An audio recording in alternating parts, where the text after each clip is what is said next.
Thank you, Dorothy. Welcome to everybody, online folks as well. Okay, so developmental dilemmas, power, and institutional entrepreneurship, a lens for policy analysis. All right, just going to move it right. Okay, so a few opening questions, right? Why do well-intentioned policies so often fail? So we might consider, for example, the what appeared to be a well-constructed peace agreement between the government of Colombia and the FARC guerillas, which has completely fallen apart over the last year. What's going on there? Or we might consider the rapid privatization of former Soviet assets in contemporary Russia, and what we see now is the kleptocracy headed up by Vladimir Putin. So what's going on there? Or we might likewise think, well, why do we observe so many what we could call resource curses around the world, whereby possession of large resources, the wealth generated from large resources, is primarily distributed to narrow elites rather than broad populations.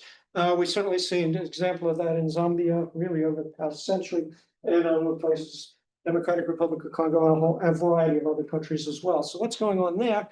And then sort of, well, where would we look for remedies to these things? In other words, how would we think about them?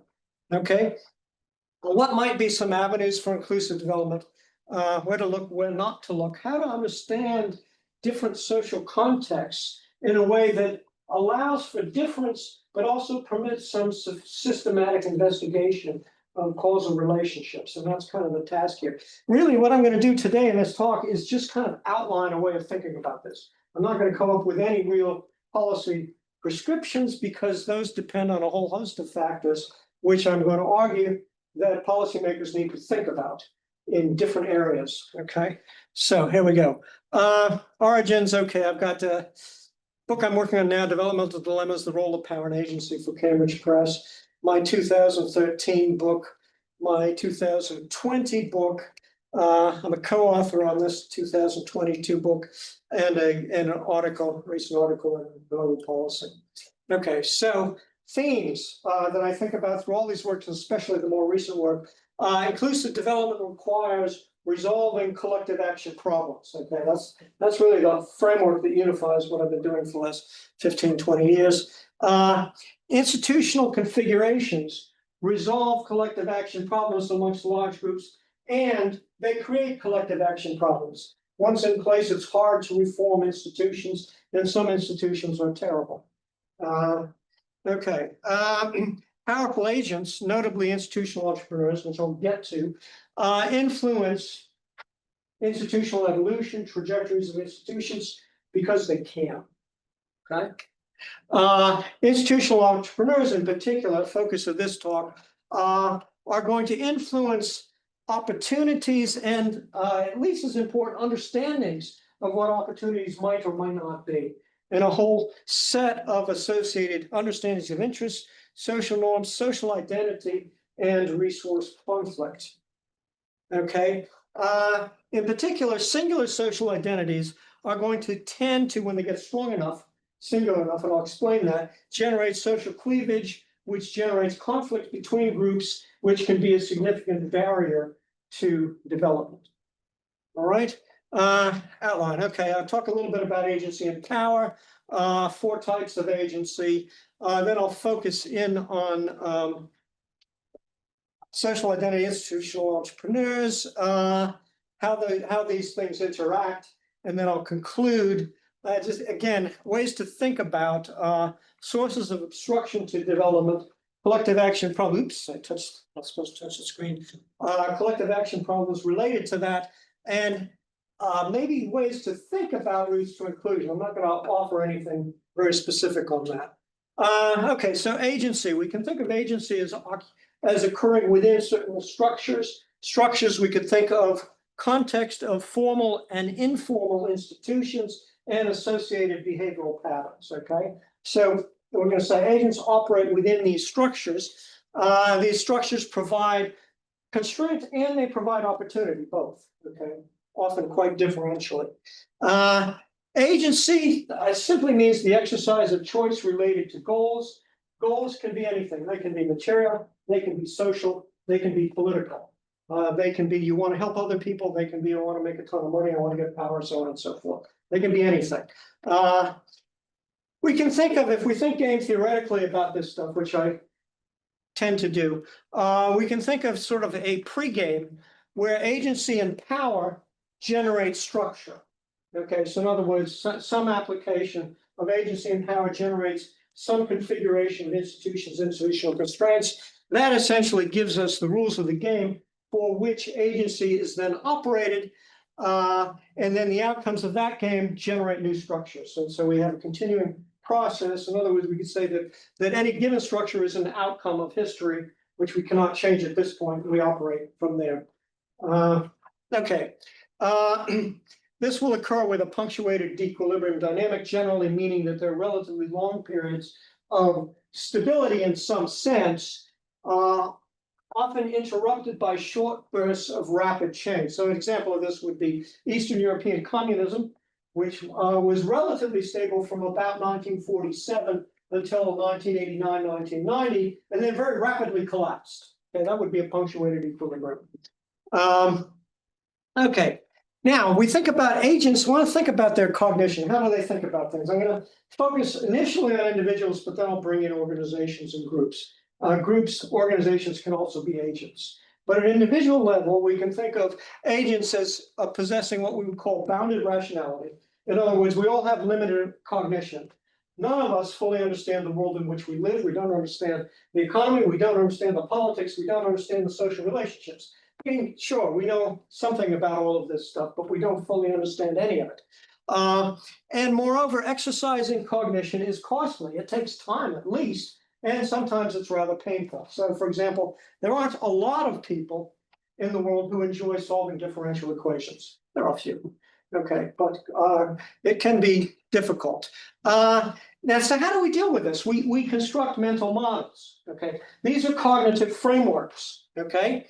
That we use to understand our social environments. They include categories. So social categories could be age, they could be race, they could be religion, gender, ethnic group, social class, so on and so forth. So a set of categories and understandings of causal relationships. So a simple causal relationship would be if I extend my right hand to a stranger, I expect them to shake it, okay?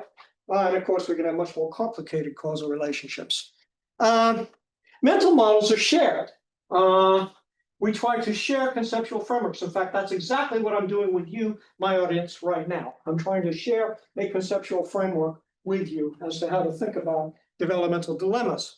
They're shared through narratives, stories, symbols, actions, and there's an evolutionary dynamic going on here, where the point really is that ideas, practices, cognitive frameworks that appear to be successful. And of course, appearances can be entirely wrong. But if they appear to be successful, then they're likely to reproduce, be copied by other people. People like to copy ideas that look like good ideas and discard ideas that seem to be bad. Okay, so there's an evolutionary dynamic going on there where the agent of evolution is really the idea, the understanding, the conceptual framework. Now, for Denzel and North, there are two important categories of shared mental models. Ideologies, these are basically visions of better future society. I'm not going to say much more about them in this talk, although you might imagine that they're clearly something that institutional entrepreneurship could influence. And I think I'll leave it at that. And then institutions. These are all terrains for exercises of power by institutional entrepreneurs. And I want to get on to institutions. So what do we mean by institutions? Is a concept that's often confused with organizations. They're not really the same thing. They're related, but they're not the same thing. So we can think of institutions as the rules of the game in society. In other words, these are mutually understood behavioral prescriptions. Do this, don't do that. You're allowed to do this, you're not allowed to do this, do that. You have certain rights, here are rights that will be protected, here are rights that won't be protected, so on and so forth, right? These are institutions, rules of the game. Organizations, on the other hand, are actors. They do things. So let's say an automobile production company like Toyota, what do? They produce cars. Okay, now the thing that's confusing is that organizations tend to have their own internal institutions. Okay, so how do you pay your workers? What do you pay? How do they get promoted? How do you sell cars? All that kind of stuff. Those are institutions, but the operation of the organization is action, whereas institutions are rules within which action takes place. Okay, institutions can be informal norms, conventions, or they can be formal laws and regulations when they're observed. A big question, a big area for institutional entrepreneurship is to what degree are prescribed formal institutions actually compatible with underlying social norms, all right? And when the prescription of an institution seriously violates social norms that are widely adhered to, the institution is likely to fail. It's likely to not be enforced, in which case it ends up being words on paper instead of a real institution, no real mutual understanding that it would be followed. Okay, so this is an area for institutional entrepreneurship. If they don't like a certain proposal, they may try to argue that it's really inconsistent with the things we believe in. Okay. Okay, well, what do institutions do? There are three broad areas, and I think this is quite important. They motivate, this is the most obvious. In other words, they can create incentives. So a tax on cigarettes discourages smoking, particularly, let's say, among teenagers who tend not to have a lot of money. Okay, that's an incentive, that's direct. That's the kind of influence that economists often think about, but we can go way beyond that, right? They also influence flows of information. Who gets the treasurer's report? I don't. Who does? There's rules about that. Okay, and most deeply, and this is most relevant to this talk, they actually shape our cognition. Okay, in other words, institutions shape our understandings of our social context, which is another area within which institutional entrepreneurship can operate. So here's an example: a simple informal institution, social law. Do not cut in line. Okay. Now, suppose I approach a theater where there are 100 strangers standing in a row. I don't know anything about these people, right? How do I behave? Well, the social norm tells me exactly what to do. Go to the end of the line. Moreover, it tells me how to expect what I should expect from other people. Somebody comes later than me, they'll go behind. Somebody who came earlier than me, they go in front. So in other words, the institution of this social norm is, in fact, a shared mental model that helps me interpret and understand this social context, which might otherwise be rather confusing. Okay, and it's this cognitive element of institutions that's so often missed by a lot of people. Let's put it that way. Okay, now let's turn to power.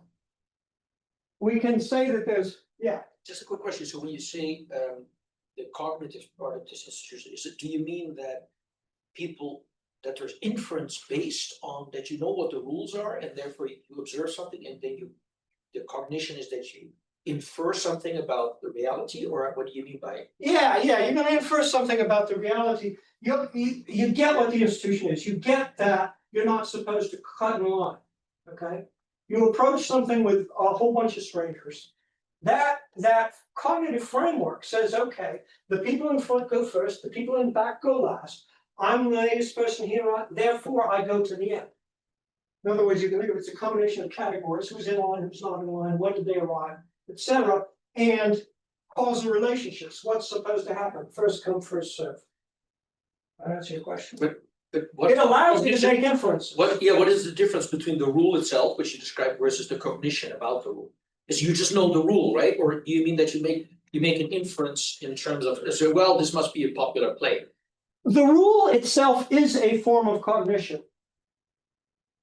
If it's mutually understood, an institution is a mutually understood in the head behavioral prescription. The rule and the cognition are the same thing. If it's not understood, it's not an institution. Okay? That's important.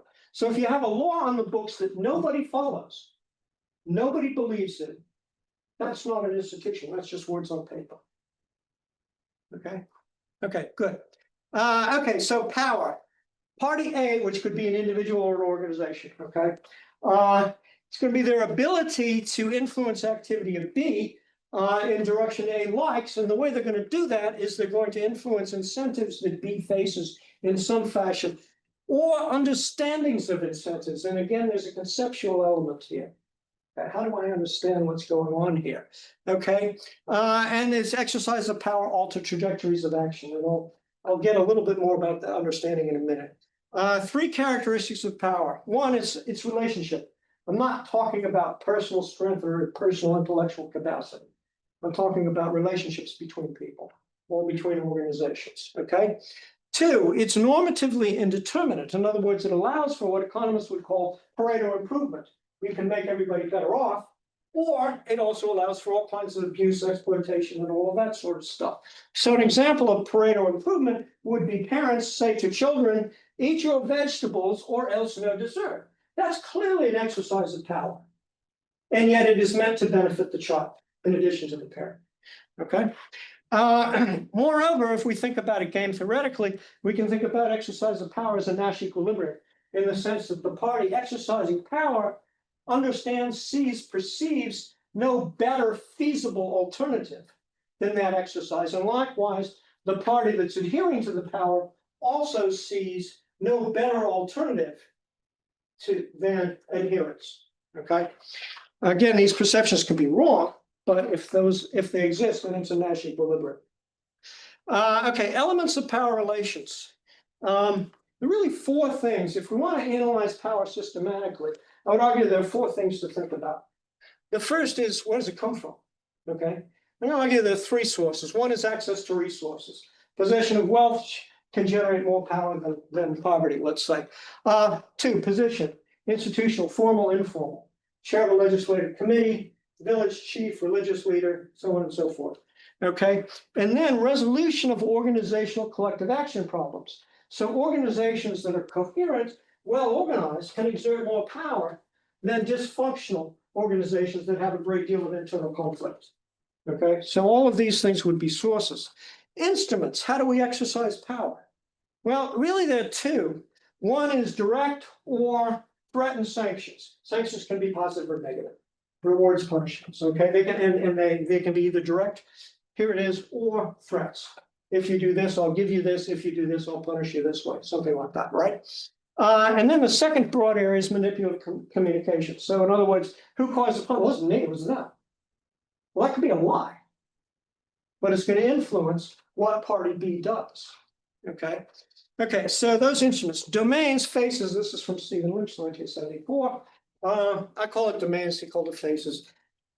Three broad, essentially areas within which they characterize exercise of power, let's put it that way. So power one is the one that's most obvious. Direct influence on behavior with understood given rules of the game.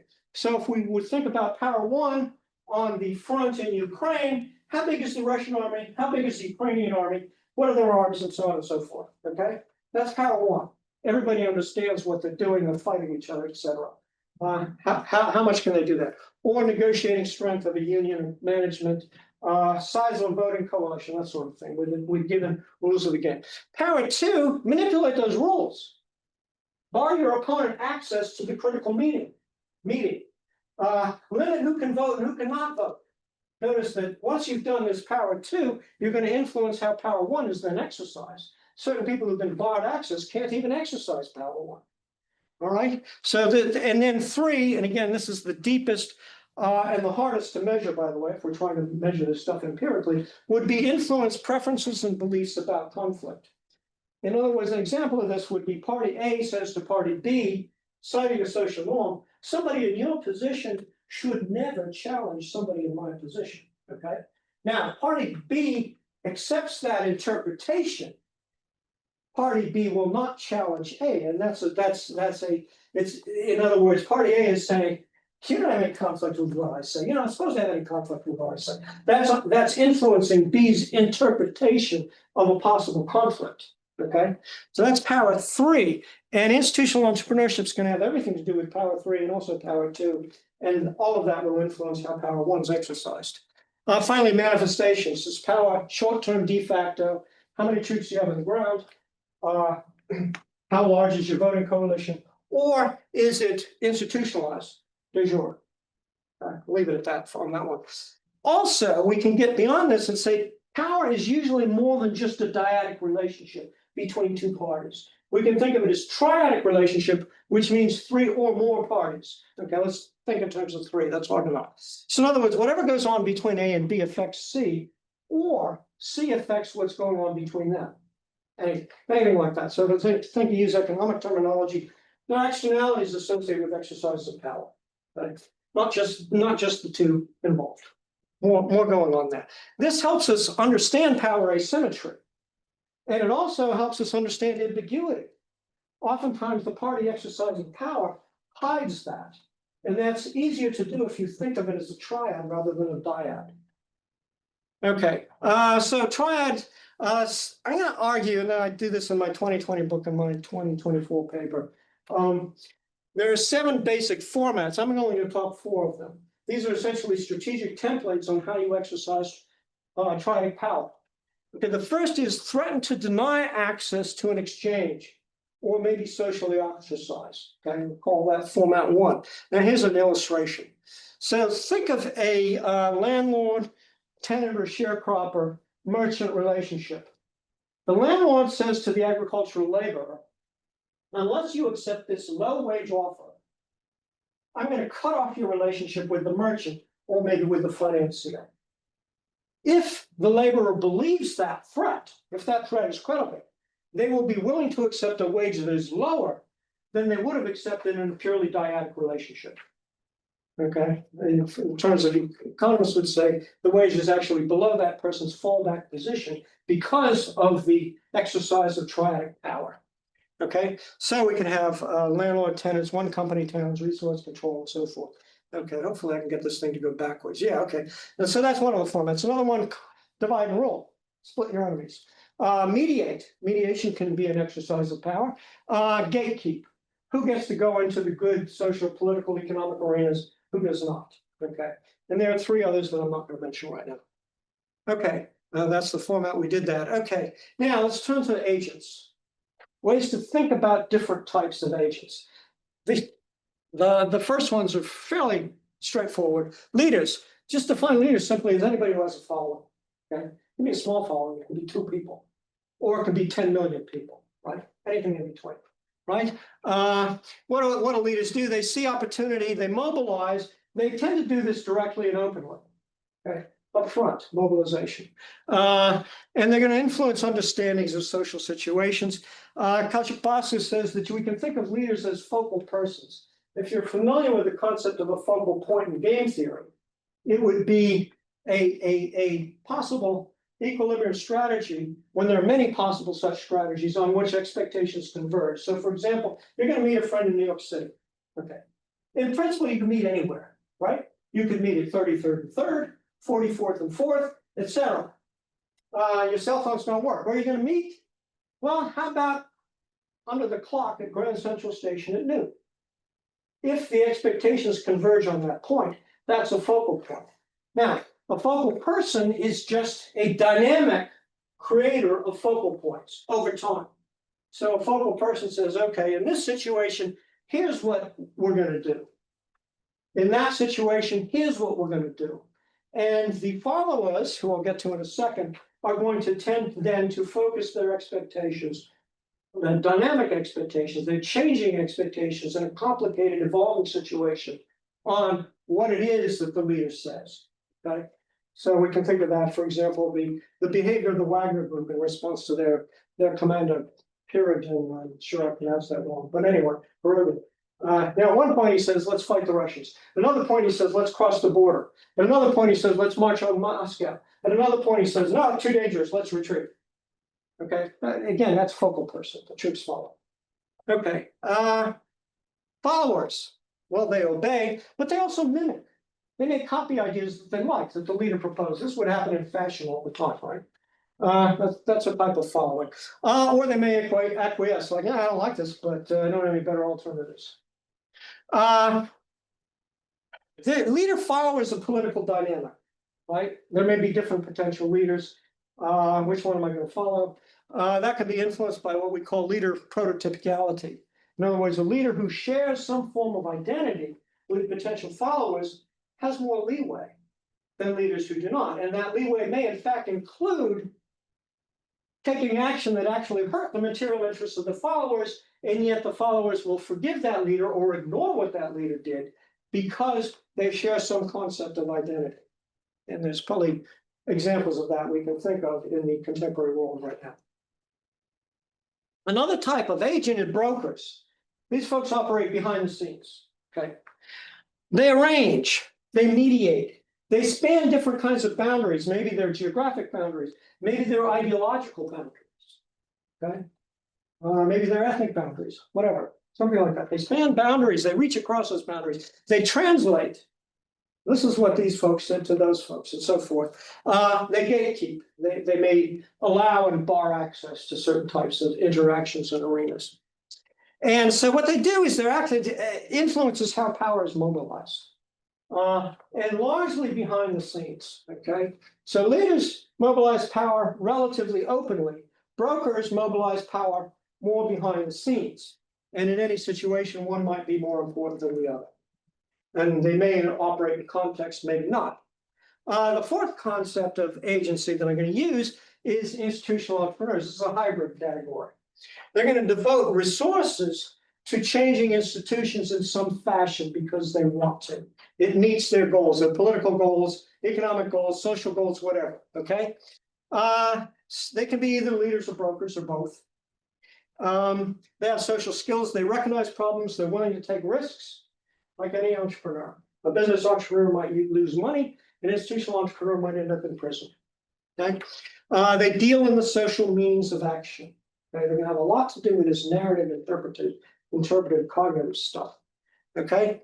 They exercise power 2 and 3 with respect to prescriptions, interpretations, reactions. They want to get to reactions, right? How are people actually going to behave? Interpretations of rules, regulations, norms, compatibility of informal and formal institutions. They might try to work on that. They might use triadic power, ostracize, divide, mediate, gatekeep. Okay. When you think of 3 major areas of influence, where they're going to exercise some influence. 1, political understanding of political economic interests. So in other words, maybe defining property rights. Who's allowed to own property? There are countries in the world in which women are not allowed to own property, right? Well, maybe some institutional entrepreneur influenced that, or maybe some institutional entrepreneur will unwind that, okay, in a direction. Rules of participation, who gets to vote, and so forth. A second area would be existing norms. The syntax, what Crawford and Ostrom call institutional syntax as norms, which has to do with this, what I might call the scope of what they call attributes and conditions. Who does the norm apply to? When? Okay? In what context, or what social context? Some of this is open to interpretation. So for example, do not cut in line. Everybody knows it doesn't apply to 3-year-olds. Okay? Does it apply to 10-year-olds? Maybe, maybe not. That might be a gray area where somebody could influence that interpretation. Intent, the aim of the norm. Does joining a line with a friend or a partner, is that cutting or not? Does the intent of that norm prohibit that or not? Or does the degree to which that norm prohibits that or militates against that, let's say, depend on who you are? Might it depend on your gender, your race, your occupation? Something like that. So for example, there are probably lines at universities in which it's okay for professors to cut, but not for students to cut. And there may be some ability for institutional entrepreneurship to manipulate those understandings and therefore to influence behavior. Okay. Then finally, there's the ethical content or the deontic of the norm. How bad is it to violate the norm? Is it sort of a just silly, ridiculous or is it something that's deeply offensive and might induce violence, or anywhere in between? Okay, and this ethical content relates to internalization. In other words, some people believe in norms and would follow them even if they know nobody would ever notice whether they're following or not. And they may actually desire to punish in some fashion people who do not adhere to that norm. So degrees of internalization, very much related to the ethical content. How strong is that deontic? Okay, existing norms, evolution of norms, introduce new norms, shredded old ones. That's all I'm going to say about that one. Social identity. I want to focus almost the rest of the talk on this, okay? What do we mean? At an individual level, an identity is a concept of self in relation to others, okay? It's a mental model. Categories. I'm a professor. That says something about how it relates to other people, for example, students. It's somewhat chosen and somewhat socially constructed. Economists could write a function for this. Identities depend on strategies of everybody, identities of other people, attributes of everybody, relevant social norms which respond to categories. And then this term means distribution and conflict over distribution. Leave it at that. But these social identities are partially chosen, partially socially constructed. In other words, I chose to be a college professor by going to graduate school. That's a partial choosing, right? Of course, I didn't define the role of professors. I had nothing to do with that. That's socially constructed. Okay. So that any identity usually will have some mix of choice and social construction, greater or lesser influence of each. These mental models can be both individual and shared, right? I've got an understanding of what that means to me, and obviously there's a shared understanding of what a professor is. Okay, we can also think of it as a social asset, a cognitive asset that helps us navigate social environments, right? I can walk into a classroom with students I've never met before and have a pretty good idea of what I'm supposed to do and what they're supposed to do. Okay. Okay. We can put these social identities into two broad categories, and here I'm citing these authors. One is relational. This is based on personal relationships, based on location and network, based on roles. It's set in the workplace, right? At work, we may interact with people from all kinds of different ethnic groups, different race, different age, all that stuff, right? And part of our identity is formed through those interactions with our colleagues and so on and so forth, right? Okay, so these are very personal. I have a unique set of colleagues that have influenced me in unique ways, right?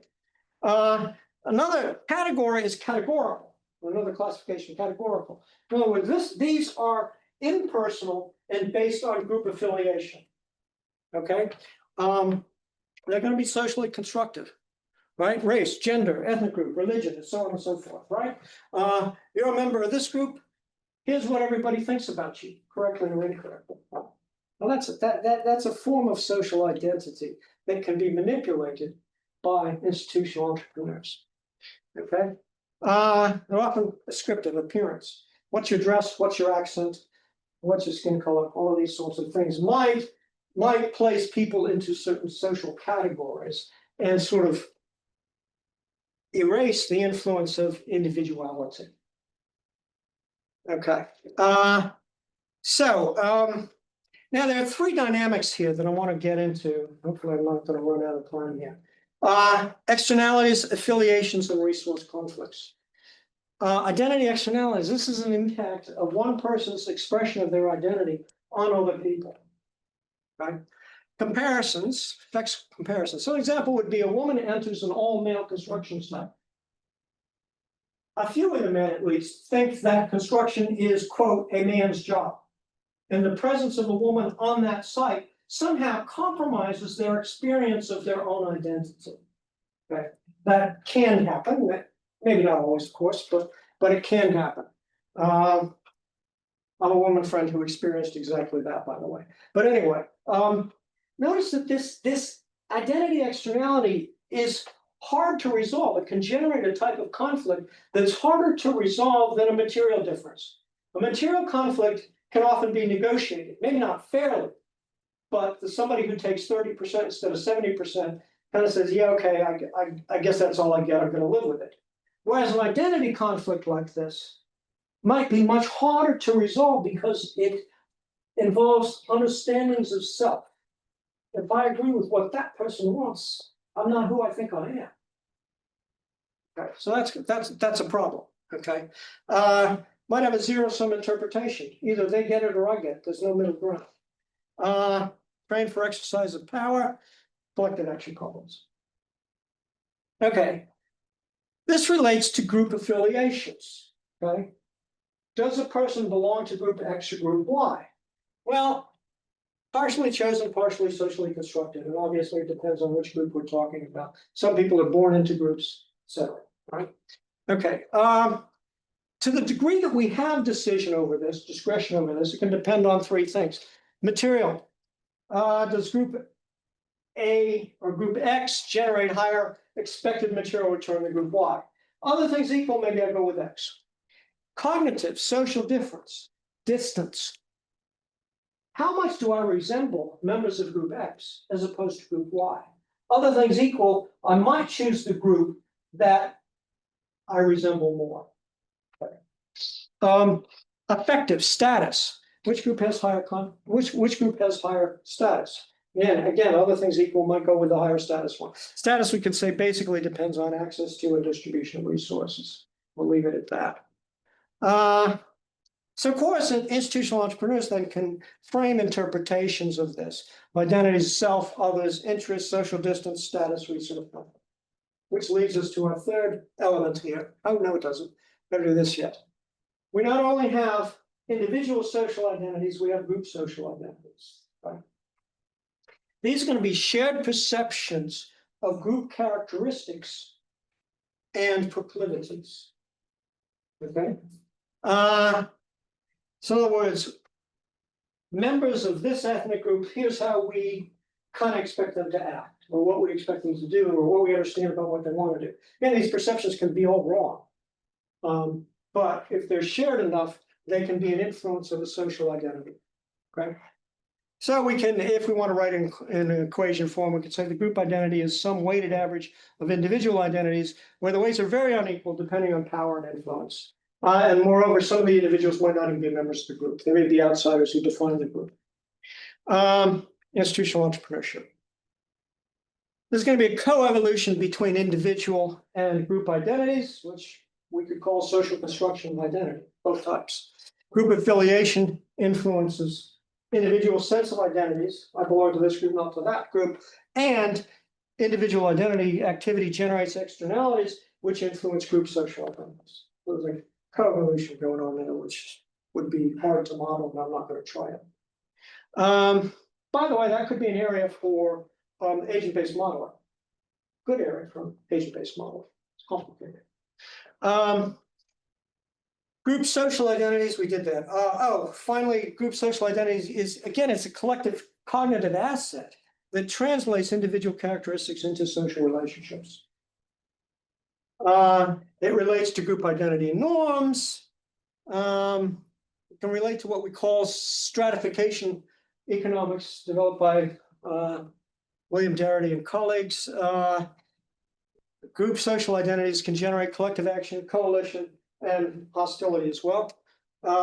Comparisons, race, ethnicity, gender, caste, religion, etc. We can think of dominant versus other groups. Both have internal hierarchies. We can think of in-group altruism. In other words, a strong group social identity might generate some proclivity for members to sacrifice material for the benefit of other members of that group, but not for anybody else. Right? That can generate a type of exclusivity and maybe a type of rivalry between groups. Okay, resource conflict. Next, the final concept here. Define resources broadly: wealth, land, point source, resources, oil, position, political, social position, access to information, platforms. So there's going to be distributional conflict over this stuff. So here's a couple quotations relevant. Categorical identity is deeply embedded in intergroup equality relationships, right? According to Davis. So intergroup inequality is going to influence categorical identities, okay? Competition over material resources lies at the heart of persistent group affiliation and attachment, Darity and colleagues. Group altruism can generate conflict. Within group altruism, combined with between group antagonisms, creates material incentives for the reproduction of ethnic identity norms. So notice that this statement is essentially saying that some of the sociology of how you form norms is based in material conflict. So bring in the political economy side of it and bring these ideas together. Okay. Moreover, we can go further. Amartya Sen argues that we can distinguish between plural and singular identity concepts. Okay. Plural identities, they're evolving, they're multifaceted, they're responsive, they're adaptive. There are many categories: race, religion, ethnicity, occupation, maybe attachment to sports, Fans of Manchester United, for example, that may actually be an identity concept for some folks, okay? So anyway, this pluralistic identity has all of these things, and they're primarily relational, based on relations with other people who may come from a whole variety of other categories, okay? Singular identity, on the other hand, focus on an descriptive category, okay? Maybe skin color, maybe language, maybe accent, maybe dress, something like that. We're going to focus on something like that. And they're going to tend to be associated with group identity norms. People in this ethnic group, here's what you're supposed to do. People who practice this religion seriously, here's what you're supposed to do. Okay? They're going to reduce, they tend to, singular identities reduce the salience of internal group differences such as class. Some ethnic group may have rich people and poor people. Well, if we focus singularly on the ethnic category rather than the class distinction, we're going to tend to ignore the class distinction. Okay. And conflict focuses attention on identity singularity. Okay, we'll do a little, and this can relate to group prejudice. Okay, we can think of prejudice as not just an individual psychological proclivity, maybe it is, but group prejudice is sort of a sense from members of Group A that they're superior to members of Group B. It may be openly articulated or may be quite subtle. A has proprietary access to certain cultural, economic, political resources. Okay. Group B is alien in some sense to members of Group A. Group A is suspicious of Group B's designs on A's prerogatives. So you can get some, definitely get some, there can be some identity conflict here. Externalities, identity, externalities coming up. Okay, so again, singularity and group prejudice are going to tend to reinforce each other, mutually reinforcing. On impact, again, restrictive norms, and this is sin. The singular identities generate perceived absence of choice about our identities. If you remember this group, this is what you have to do. It doesn't matter who you are as an individual. Descriptive, this is sin again, descriptive misrepresentation of the universe of plural and diverse classifications that shape the world in which we actually live. So for Amartya Sen, singular identities are actually a misinterpretation of the world in which we live. Or the illusion of a singular identity that others must attribute to the person to be demeaned. Okay? In other words, somebody who belongs to a group you don't like, you attribute a singular identity to them. They're not individuals, they're just members of this group. Okay. Again, this can generate group prejudice, zero-sum interpretations, either them or us. And again, we can see a lot of that in contemporary politics. The zero-sum interpretation, where maybe there could have been cooperation, but there's so much antagonism between the group that you can't generate it. Okay, well, it could get into functions. We can say there's a weight placed on a singular ethnic race category, could be a different type of category, and a weight placed on all of this relation. Okay, that's not very interesting in itself. Then we can say, well, this is really a variable, and this is a variable that's actually important for understanding social context. Okay, it's some unequally weighted sum of individual singularity. Okay, that's fine. It relates to norms, social classifications. It relates to resource conflict, and it relates to symbols. Now, let's say more about social context. Suppose we got two groups, D, dominant, O, other group, maybe they're oppressed, maybe they're other in some sense, doesn't matter. We can say again that this singularity coefficient for either group is going to depend on these distributional terms: wealth, land, education, visibility. How obvious is how easily visible is the distinction between the groups? Symbols, social norms. Okay? We can say that all of these things are going to influence the degree of singularity that we might see. And then again, institutional entrepreneurs can manipulate all of this stuff. They can say this distribution of wealth is really unfair. This distribution of land is really unfair, so on and so forth. This can relate to notions of privilege. This can relate to notions of backwardness. Many societies, rural people feel like they're perceived as backward compared to urban people. That can generate identity externality that can generate resentment, that can generate conflict, and moreover, possession of land may ameliorate that somewhat. And so, in other words, disputes over land may have something to do with this identity conflict, not just a conflict over material assets, but an identity conflict. It was our forebears who were on this land first. No, it was ours. You can get, and these identity conflicts, again, they're harder to resolve than just pure material conflicts. And we see this, all over the world, right? There's a lot of land conflict that I would argue has a fair amount of identity going on, in addition to the material problems. Okay. Institutional understanding of interest, moral acceptability, internalization, etc. How bad is violating the law? We can then say social cleavage, and social cleavage would be essentially a division between groups that gets in the way of cooperation. Define it that way. We could say, well, the extent of social cleavage is going to depend on the amount of identity singularity with increasing returns. So again, institutional entrepreneurs can influence interpretation of all of this stuff, such as a disjuncture between one group's norms and another group's norms. There can be a tipping point for real conflict.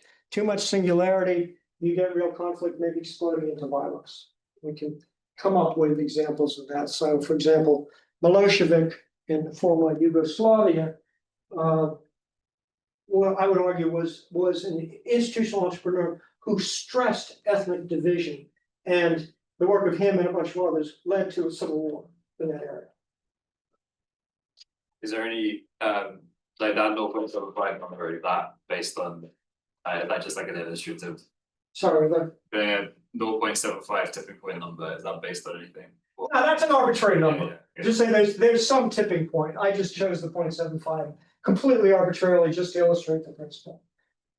And obviously it's hard to measure this and put a number on it. So again, power 3. How do we understand conflict? Okay, I'm short on time. You could do a sequential game. You could talk about punishment, identity parameters, etc. You could make all of them functions of other things. Again, this would be terrain for agent-based modeling. You could take something like this and say, okay, well, really, these terms are an outcome of some big collective interaction amongst a group. You could have a conformity dynamic here. Observe the norm if everybody else does, but if enough people violate it, I'd rather violate it. Okay, there can be a tipping point at critical mass. Impacts access to power, status. Here's an example. In South Sudan, newer prophets have, quote, defined the moral boundaries, okay, of acceptable violence, conferring and withdrawing legitimacy to political leaders. Okay. These newer prophets don't work for any government. They're informal actors, and yet they can influence the legitimacy of politicians in the area. Okay, that's institutional entrepreneurship. It's a real source of power. I'm going to skip this because I'm short on time. But if we want to think about this from a macro point of view, larger point of view, we could think of the concept of political settlements, mutual understanding among powerful, how to use politics rather than violence to settle internal disputes. Okay, really, you can classify these things, and when you do classify these things, they can tell you something about types of collective action problems that might operate in the society you're talking about. So we can have a typology. How broad is their social foundation? How coherent is the configuration of power?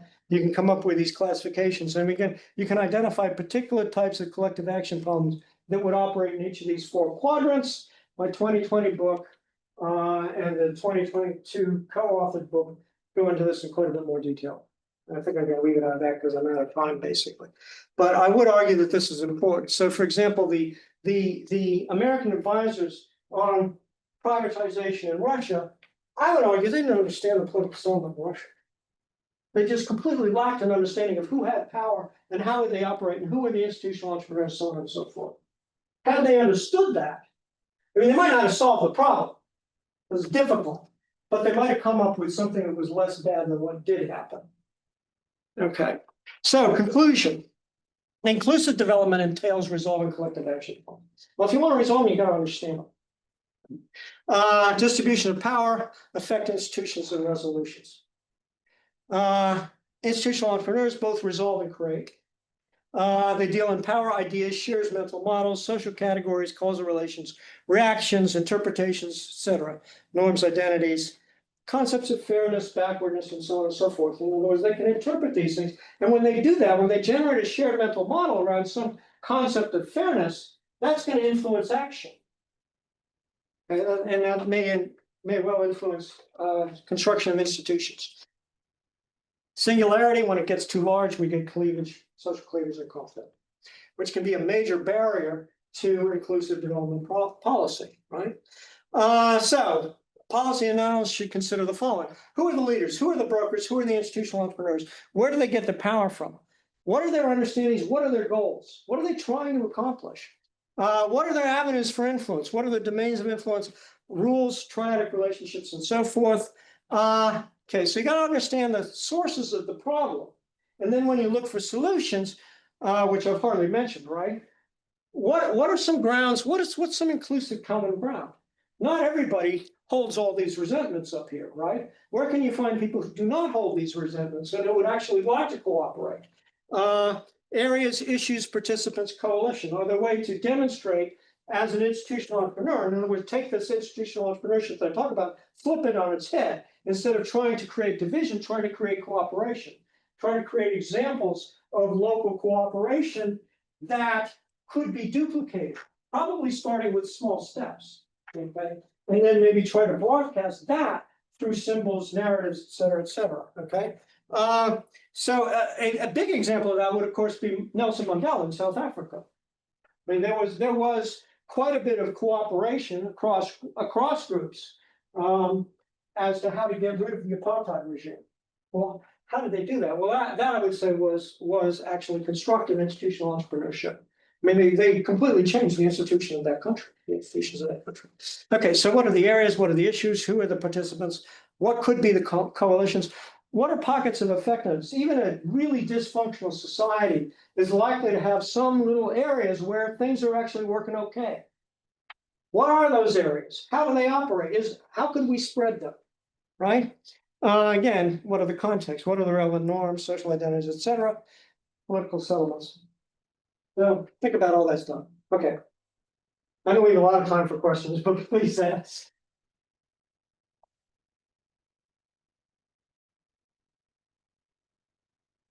Thanks.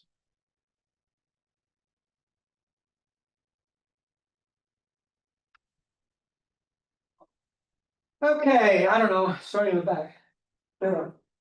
Thank you very much. Thank you for the talk. So as you know, I'm very interested in kind of this conceptual work, especially around institutional entrepreneurs. And I wanted to ask you how, kind of, if you could elaborate a little bit on how policymakers could kind of engage with or facilitate the institutional entrepreneurs operating outside formal positions of power, who are kind of responsible for these pockets of effectiveness that you mentioned in the end. So, like, how do we know them? How can we tell? How do policymakers find them in the first place? And once they do, how can they support them? Yeah, I think that's difficult. Okay, I think it's very difficult because policymakers may seem as external intervention that might be resented, sometimes for very good reason. I think all I can say is try to figure out who are some of the relevant players and who are the ones who might be more open to something, to some kind of conversation.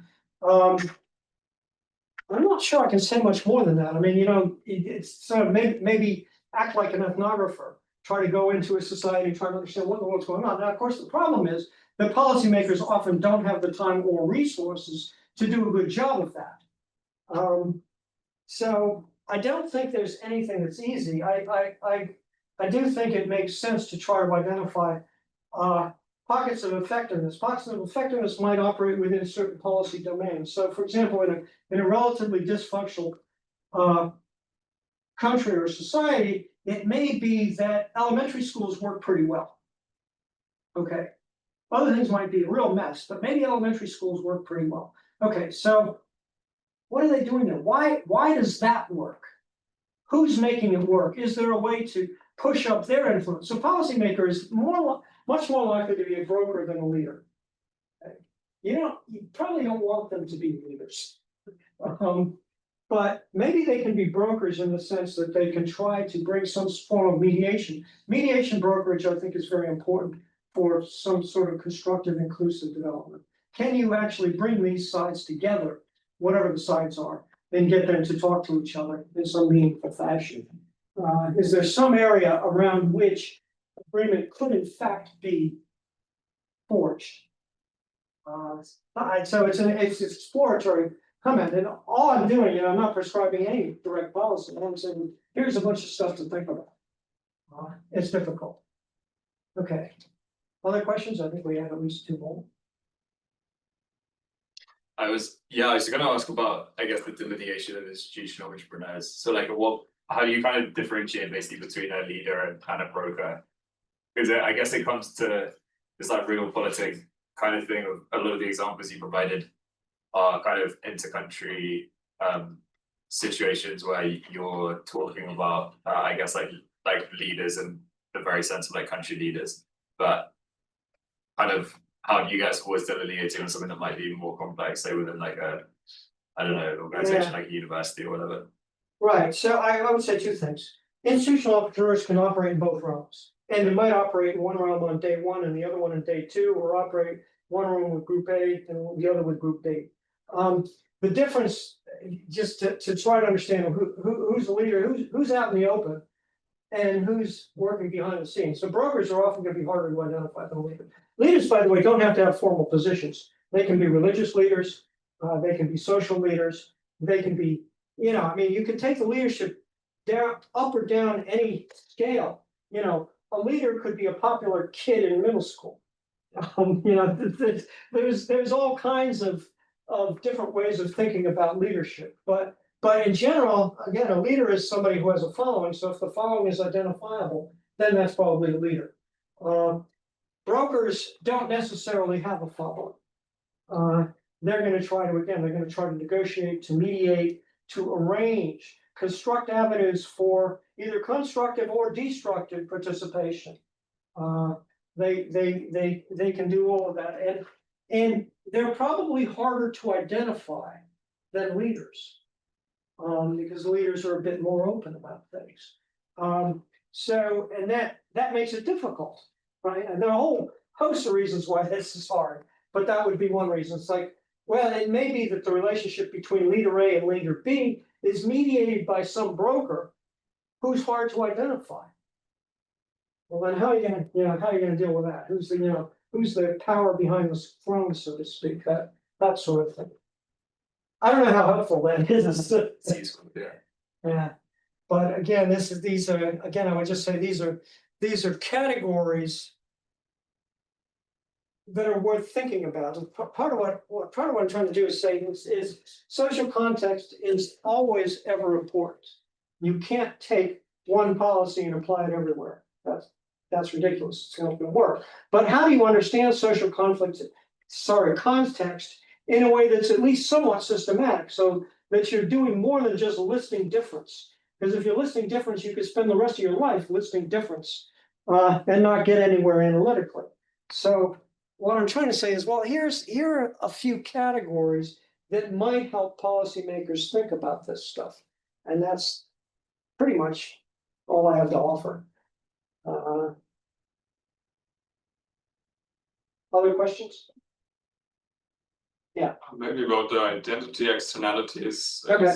Is there literature already discussing examples or also like models of those? Yeah, the identity externality idea. I guess I didn't put the citation up there. Akerlof and Cranton, George Akerlof and Rachel Cranton. They did a couple of pieces on what we could call identity economics, or economics of identity. And you can see that they're talking about, they're both economists, but how do you think about these social categories and how they relate? That's what they're really focused on. So I would look to their work. One of the great things about Akerlof and associates is that their models are relatively simple. They're not these huge, complicated mathematical models that, could take you weeks to understand if you can understand them at all. And that's what I like. In other words, these simple diagrams I just showed there, that's sort of an example of kind of the way these folks think. You do something that's relatively traceable, and then you can come up with more complex stuff. But identity externalities, yeah, I think they're all over the place. Another huge example would be LGBTQ activity in the United States, and a whole variety of places where some people are deeply offended by those expressions of identity. Well, how do we deal with that? Because it's so intertwined. It's so related to concepts of who one set of people are as opposed to who another set of people. How they like. I'm not sure how helpful that answer is, but Yes, the other people I talk about, the ones that I cite here and there, I do have some references by the way. Here are the references. So these two are on really sort of conceptual elements. Colin Crouch, very much on institutional entrepreneurship. Davis, conceptual differences. Darity, stratification economics, and they're all kind of operating in some of this terrain. Stratification economics has everything to do with social groups and identity of social groups.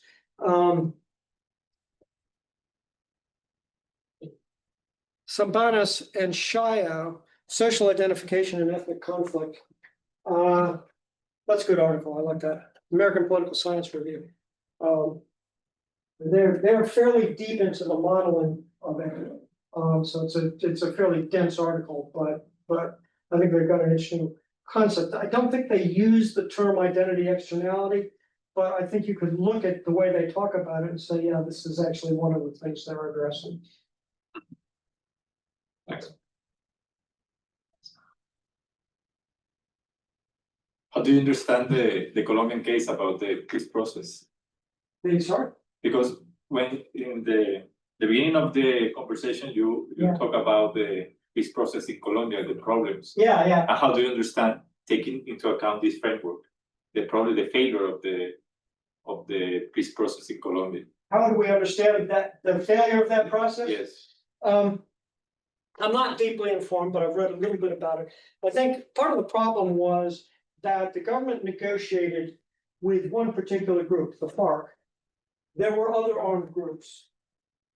And what happened was that they got the FARC to basically disarm in return for some recruitment into the armed forces and a few other benefits, right? The other armed groups weren't party to this. And the disarming of the FARC group meant that rival groups could attack their members. And that's what happened. Some of the rival groups said, oh, this is an opportunity for us to gain. These guys disarmed, let's go after them. And so that was part of it. So to interpret it in this framework, we could say that, well, there's institutional entrepreneurs out of these other groups, and their interests, their goals, what they're trying to do did not coincide with the peace agreement. And they had access to a source of power. They had weapons, and they had some organizational coherence. And their ability to organize and challenge the peace agreement essentially led to its unraveling. Does that make sense? Yeah. Yeah. So in other words, great agreement, and I think the negotiators deserve a lot of credit for coming up with something that was so difficult, but they still missed this angle that 6 or 8 years later, I'm not quite sure on the timing, ended up unraveling the whole thing. Might they have made a better agreement to include the other groups? I don't know, maybe it would have been nice if they could have figured out how to deal with that. And of course, all you need is some rogue entrepreneur out there who can attract a following and get arms. And then you can unravel this stuff. So it's hard to do. So yeah. But I do remember feeling optimistic about this. I read a little bit. I'm not by no means an expert on Colombia, but I read a little bit about it, feeling, wow, they actually came to an agreement. This is great. And then 6, 7, 8 years later, again, I don't remember quite the timing. all of a sudden it falls apart. So yeah, so that's definitely would be an example of destructive institutional entrepreneurship.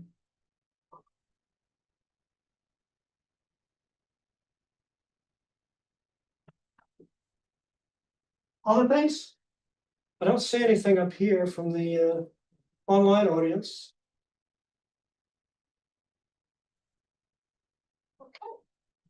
Thank you. Thank you very much, Bill. Okay, well, thank you. Thank you for Appreciate the coming. attention of everybody on the line and folks in the room. Right. And thank you, Dorothy, for arranging this.